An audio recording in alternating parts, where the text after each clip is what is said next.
autism is one of them things where, specifically within the context of lockdown, it has been both a help and a hindrance, because I've been able to raise more awareness of autism within isolation and within not being around people as much, and unlearning how to socialise in a socially acceptable way. And autism is kind of obviously a subject very close to my heart, because I try to advocate for autism, but I'm also obviously autistic. It's a stigmatised disorder, because a lot of people, the only representation they've seen tends to be people like Sheldon Cooper, the Good Doctor, and Rain Man. And I'd also like to dispel autism is a spectrum, and obviously every person on the spectrum is completely different, and the needs they need met will never be the same.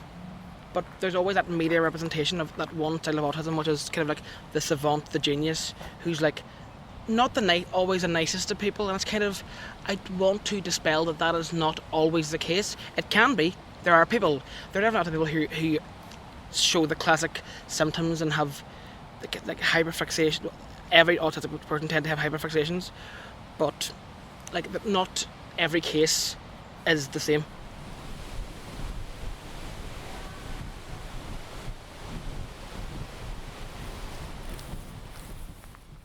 Obviously, autism is a part of me, and not something that I will ever be able to get rid of. Because contrary to popular belief, autism is not a disease, and I think people are, unaware of the kind of the trials and tribulations and struggles of people on the autism spectrum. That are kind of aware that the condition is so far-reaching, and it's so, as I mentioned earlier on, every case is so specific to that person, and that kind of but it puts a lot of stress on autistic people to be this Einstein level intellect, which not everyone is able to aspire to. Not everyone wants to be a genius. It's kind of hard. I have a particularly self-sustaining love-hate relationship with my diagnosis, because it got me help, but also because I got diagnosed so young, everyone became aware of my diagnosis. Everyone in my class knew, and obviously, when you have a condition that makes you in any way different, people were very wary of me as a person, because obviously autism at the time, research and stuff has improved since I was a child, but it was still a very kind of it's a very taboo condition, because people would say to me as a child, oh, you're not disabled, you're just acting up, and I'm like, I have a chemical imbalance. I can't help. But people tended to believe that I would never be interested in what anyone else had to say, and I was just I wanted to be that ain't me. That's not how I operate. That's I love hearing people talk about topics that they feel passionate about, and I love seeing people with it. If they have the same interest as me, is great. But if they have different interest to me, even better.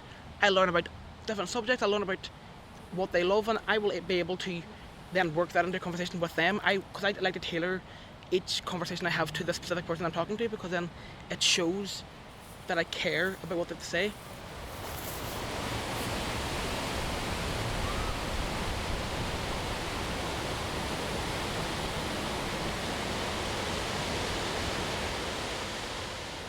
There's a very classic statement that I got told a lot as a child into a teenager, whereas you don't look autistic, and I'm like, they mean it. I know they mean it as a compliment, but it does feel a bit backhanded. I have made friends throughout my life with many different autistic people, and some people I think have come to terms with their autism diagnosis, whereas others struggle. There's such a stigma connected to autism and the conditions like autism, because I think people sometimes see autistic people with having the mind of a child, and there are a lot of autistic people who enjoy socialising and being out in bars and nightclubs, but that people are oh, I didn't know that autistic people could do that, and I'm sitting going, I'm just more or less an average person. Just my brain's a bit funky sometimes. What would you like to say to neurotypicals?